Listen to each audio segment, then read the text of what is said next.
kui ma töötan 15 aastat sellise juhi juures ja ära ei lähe, siis on väga suur tõenäosus, et seal mängib perekondlik muster.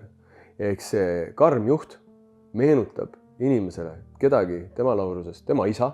näiteks, aga sellel karmil juhil võib-olla on mingi positiivne aspekt, mida isal ei olnud. Ja siis käivitub seal siis alluvas mehes-naises, käivitub alateadlik soov meeldida sellele juhile, sest vahepeal see juht on tore. Ja siis tekib sõltuvus, ehk inimene hakkab nagu läbi selle juhi välja mängima lootust, et äkki ma lõpuks siit saan selle isa armastuse, mida ma kunagi ei saanud. See on väga suur nagu tõenäosus, et mis see tegelik psühholoogiline mehhanism on ja miks sealt ka välja ei saa, sest kodunt ei saanud ka välja, oligi nagu tartumises enda sees, ehk ei tulnud seda võitle-põgene refleksi, mis seisab enda eest, põgene, lähen ära olukorrast või ütlen, käi putsi, nagu seda energiat ei tulnud taha,